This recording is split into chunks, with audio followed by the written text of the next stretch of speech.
Right. So unfortunately I forgot to record the sound when I was playing this, so this entire video is just going to be post commentary.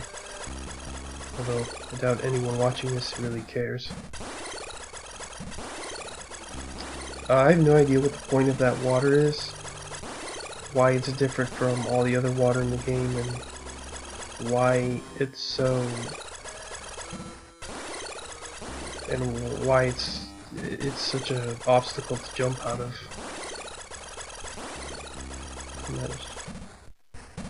It's the only time in the game it's like that too, so I don't really know what they were thinking there.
You know, I'm still not sure what the point of there's so many of these hallways in the late game being just empty is. It's like, if it's just to fill out space, you know, you could do without that. I mean, I guess you can say it's sort of building up the tension, but kind of falls flat for me.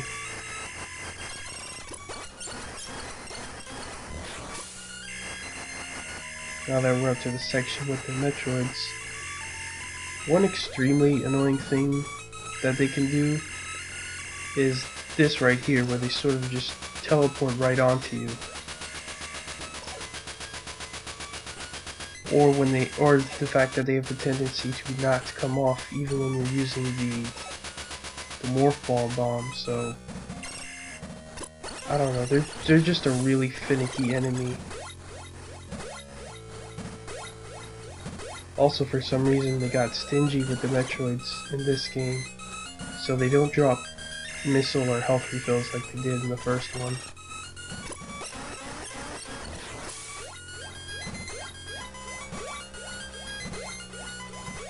And the thing is, you are going to need a lot of missiles for the boss. At least if you're going to do the trick that I'm doing. But in either case, the tricks that I know for the game, or even just fighting the boss regular, requires a lot of missiles, so it just speaks to the lackluster design of the final boss. Because I'm not sure they accounted for players not having the amount of missiles, or the fact that they kind of just they're forced to take damage for some of the things that you have to do against the boss.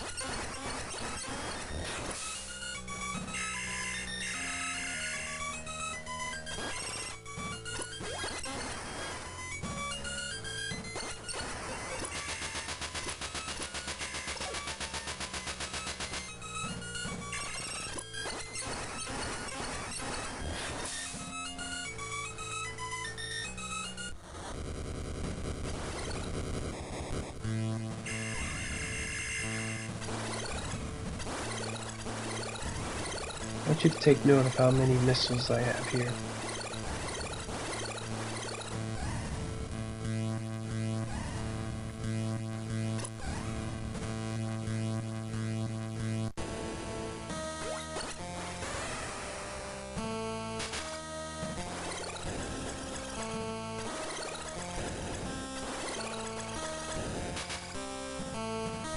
So her head bites, regardless of whether her mouth is open or closed, does about 20 damage.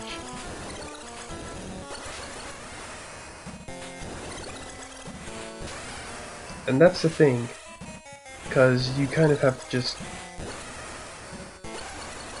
When she lunges her head, you can't really know in advance if her mouth's going to be open or not. So I'm kind of just shooting, hoping that her mouth's going to be open so I can do that there. Where I just unload a bunch of missiles into her mouth. Another thing you might also notice is that you don't actually interrupt her attack. She sort of just pauses there and then keeps going with her attack once she pauses after a set amount of time.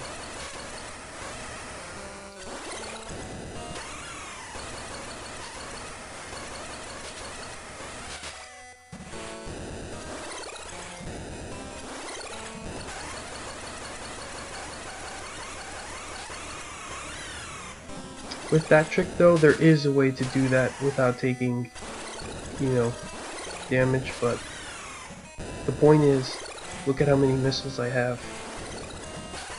That is a lot of missiles wasted just on one boss that hasn't even dropped dead yet. So that's just dumb, and I died here. Because I was hoping she was gonna die first, since she was making a different cry as she was taking damage.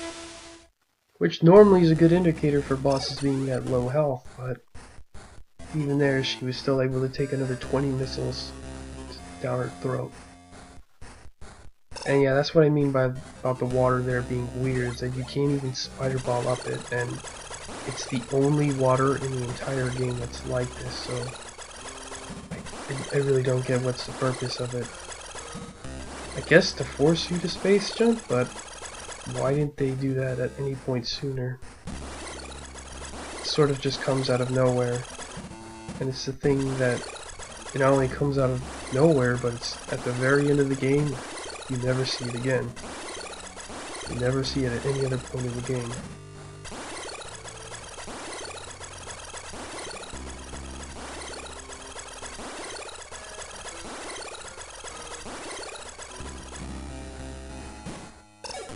Also, neat thing about those things is that if you spider ball on them, then they will carry you.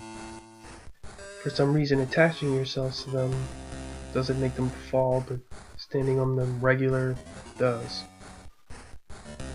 Who knows? I don't know, it kind of makes sense.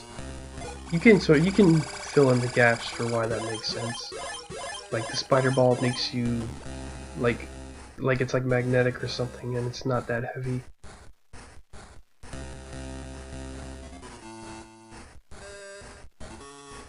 And like, even though Samus is on top of it, she's not actually putting any weight on the thing.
Still don't know what those things she shoots out of her mouth are.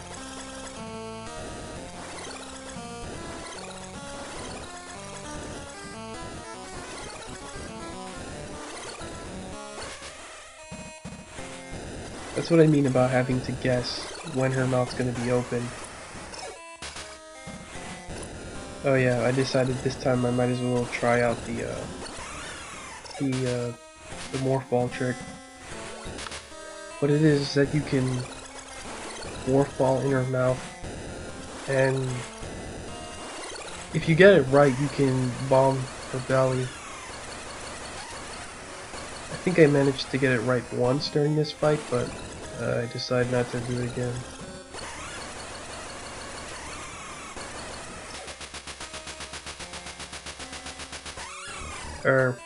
Or no, it just didn't work as usual.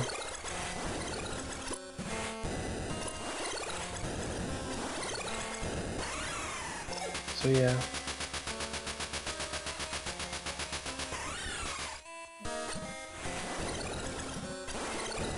And as you notice, I was still taking damage even though I stunned her and went in her mouth.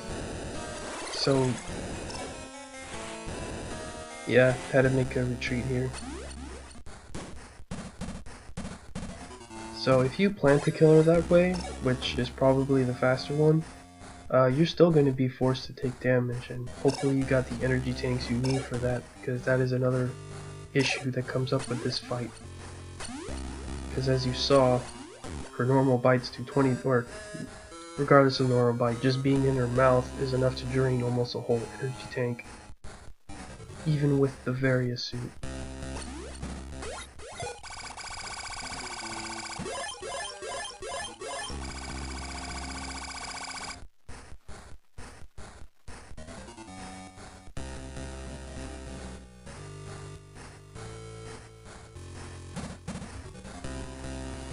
This time I decided to, finally take Greg's advice and save after having killed all the Metroids.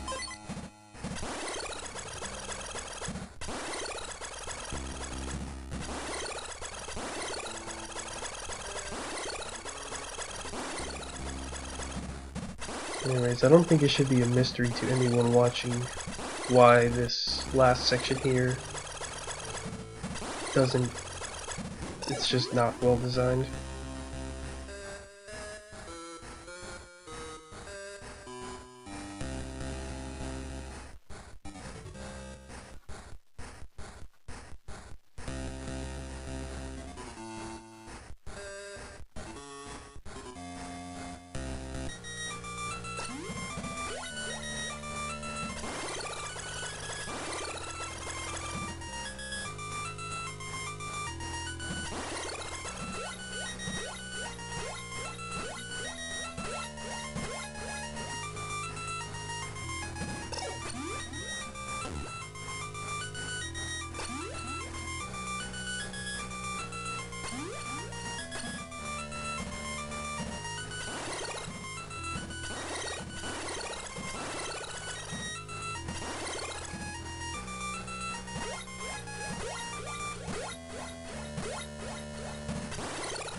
Alright, take 3.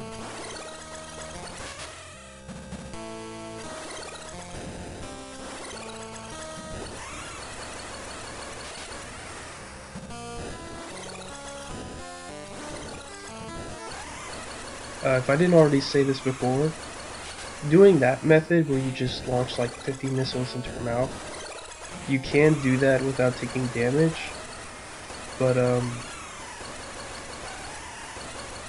the point is you're still spending a lot, and I mean a lot, of missiles just to kill her.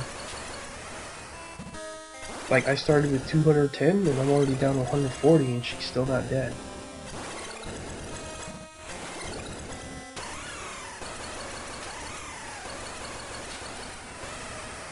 I don't know. I think that should make anyone with a critical eye look at that and say, okay, you know what, that might be a bit...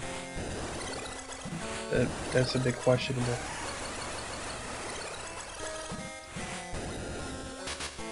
So yeah, and I verified for myself right there that you can in fact do that without taking damage.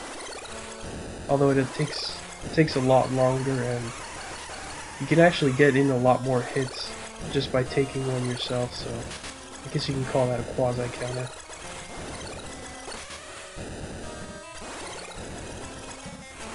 By turning it a disadvantage into an advantage.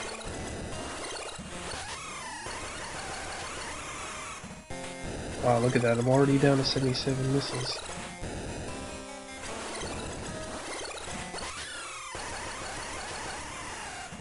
Notice she's already changed the sound of her cry. It's a lot higher pitched now, indicating she's low health, but dang, all the way down to 46 is when she finally kicked the bucket. So, yeah.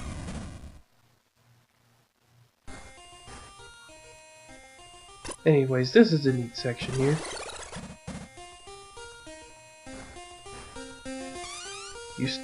Where you stumble upon a sort of baby Metroid. At first I didn't get what was going on, but it's like, oh, he's friendly. And if that idea wasn't clear enough, he actually clears the path for you. He occasionally gets stuck, but it's easy to get him unstuck. So that's kind of cute.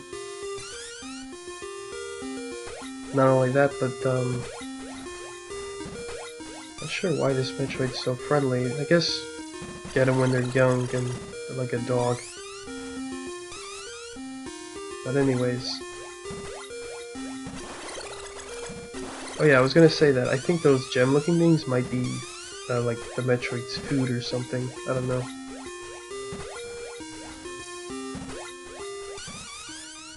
But yeah, you sort of get this section here where you can work together with the Metroid.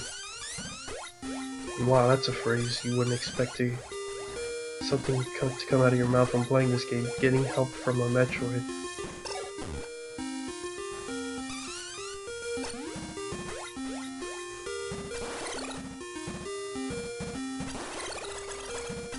So yeah, no planet blowing up escape sequence.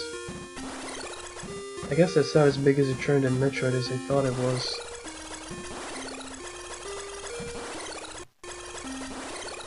Then again, this is only the second game, and by the looks of it, it's probably the black sheep of the series. I don't know, Metroid Fusion was a sort of a black sheep. Then again, when you look at all the Metroid games individually, they're all rather distinct from each other. Even Zero Mission. Just because of the fact that it's... Or actually, you know what, I don't know what I'm talking about because I don't really know much of anything about Zero Mission other than it's a remake of the first game, but... yeah. And there. You got in your ship, and then you leave. And you know what? It helps that I'm going to be playing Super Metroid later today, because this game ends off on a very important note. Because Super Metroid, the story begins, you know, with the ending to this game here. So, yeah. This game is actually important to the story of that game, so like, you kind of did miss out on something if you didn't play this game. You know, before Super anyways.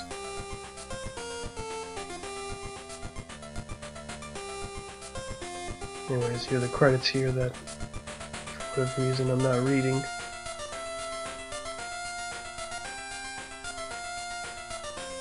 I guess just keep watching until we can see my total time.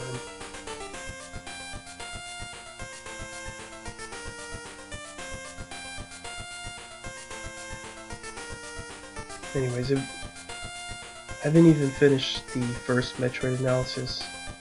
That one's still taking a while, and Zelda looks like it'll take even longer. I might even finish an analysis for this game before Zelda, because Zelda has 2 whole quests in it that I want to comment on both, evaluate them.